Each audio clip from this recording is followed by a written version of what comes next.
أعوذ بالله من الشيطان الرجيم بسم الله الرحمن الرحيم السلام عليكم ورحمة الله وبركاته الحمد لله والصلاة والسلام على رسول الله وعلى آله وصحبه ومواله.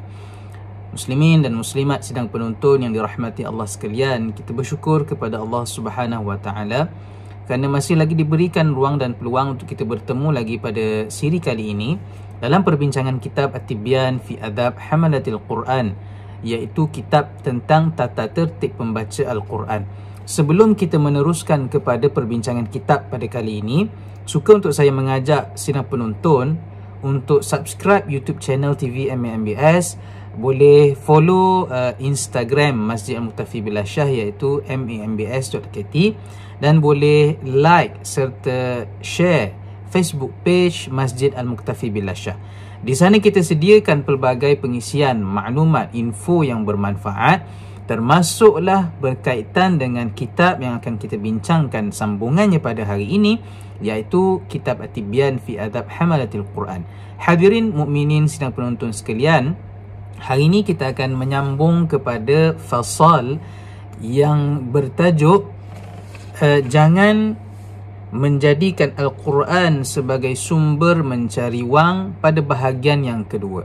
Bahagian yang pertama pada siri yang lepas telah kita bicarakan bagaimana apa yang dinyatakan oleh Al-Imam An-Nawawi rahimahullah berkaitan dengan larangan untuk kita menjadikan Al-Quran sebagai sumber pencarian wang ataupun sumber untuk menyara kehidupan.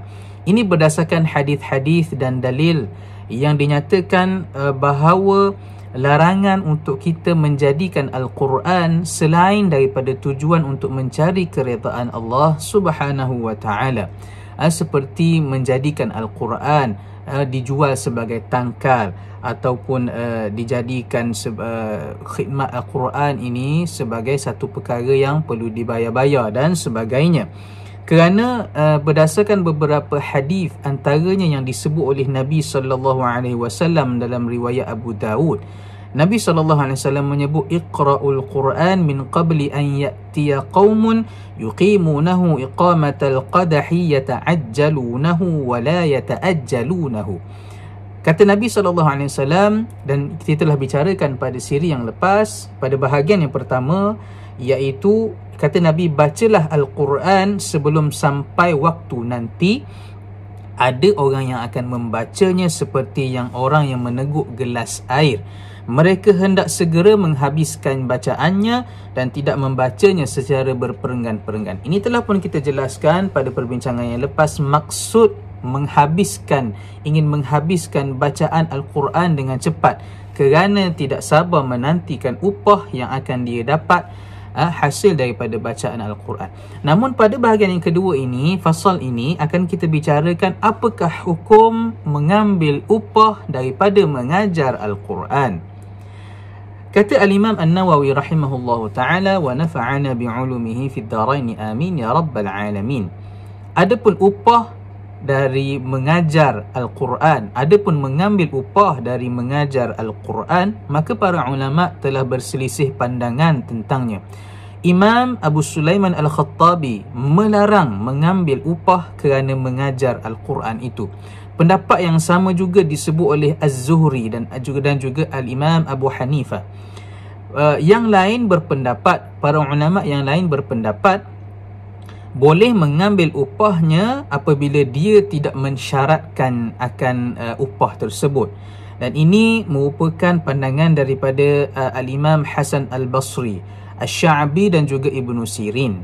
Adapun pendapat Atha, Imam Malik, Imam Syafi'i dan lain-lain adalah mengharuskan mengambil upah daripada mengajar Al-Quran meskipun dia mensyaratkannya, ataupun dengan istilah lain disewakan dirinya untuk mengajar Al-Quran dengan sirah akad sewa yang sahih. Ini kata pandangan antaranya adalah pandangan Al-Imam Asy-Syafi'i.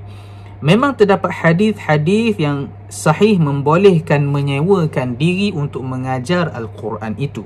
Adapun para ulama yang melarang yang berpendapat melarang mengambil upah itu, mereka berhujjah berdasarkan hadis yang diriwayatkan daripada sahabat yang bernama Ubadah bin Samit radhiyallahu anhu. Dia pernah sekali mengajar salah seorang daripada Ahlus Suffah. Siapa dia Ahlus Suffah? Ahlus Suffah ini adalah mereka yang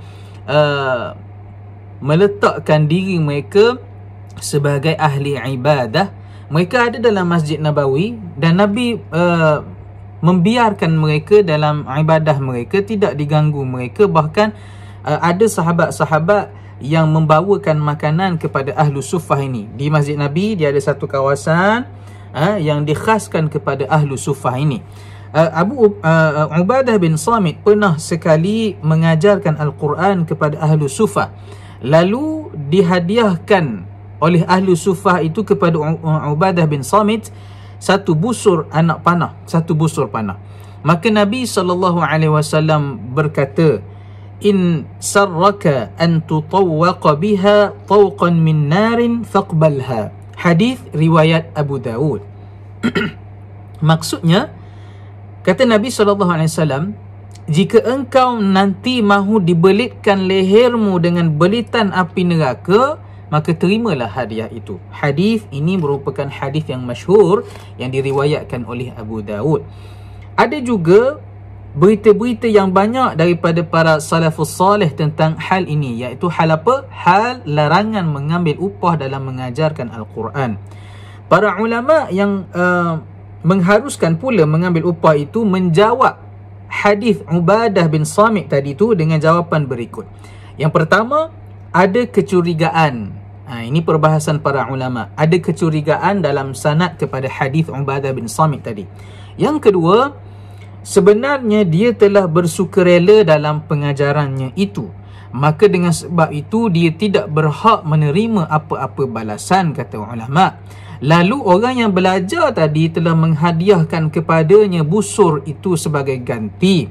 Tentulah dia tidak harus menerima balasan itu lagi, berbanding dengan orang yang berakad menyewakan dirinya, yakni menawarkan diri untuk mengajar sebelum menjalankan tugas pengajarannya itu. Maka kita dapat memahami di sini hukum berkaitan dengan mengambil upah dalam mengajar Al-Quran.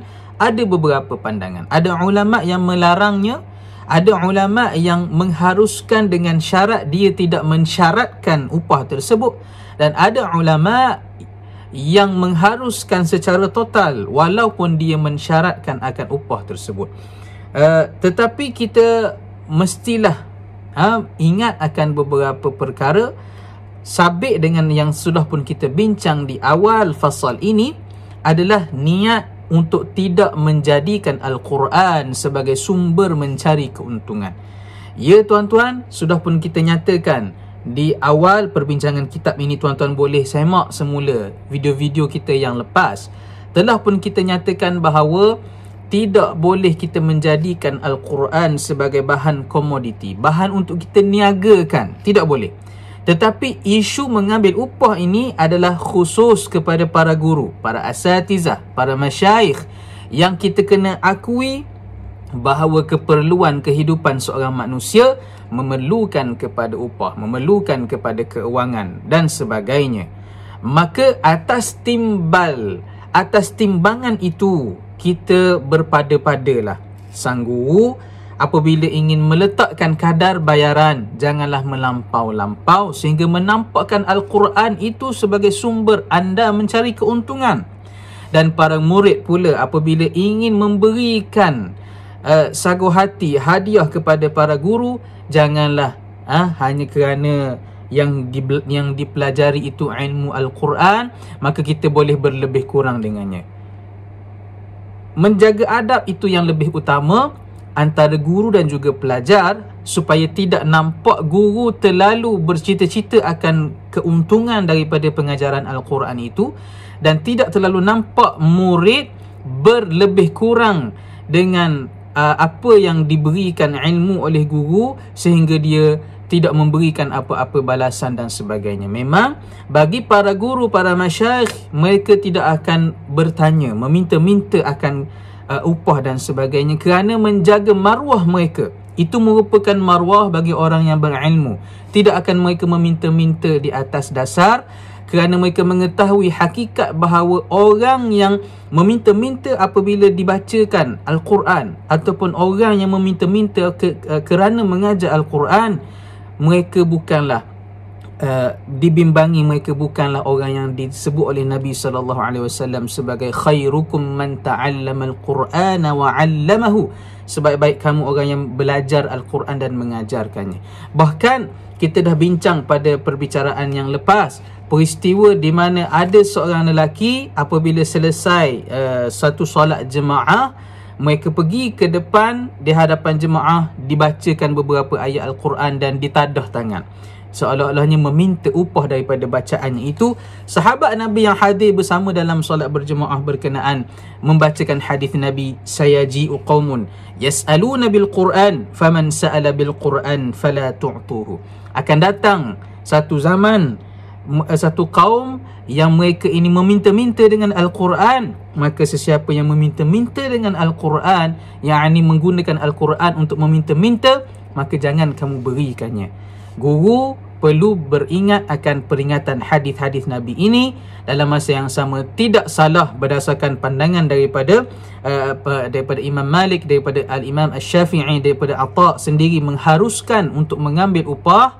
Tetapi perlu beringat, jangan sehingga menjadikan Al-Quran sebagai sumber untuk mencari keuntungan. Sebaliknya, niatlah kerana untuk mengangkat kalimah Allah, untuk memandaikan umat membaca Al-Quran. Itu yang lebih utama. Saya kira cukup sekadar itu dulu untuk kali ini. InsyaAllah kita akan sambung perbicaraan pada fasal yang berikutnya, iaitu memelihara Al-Quran dengan selalu membacanya. InsyaAllah kita jumpa pada siri yang akan datang. Assalamualaikum warahmatullahi wabarakatuh.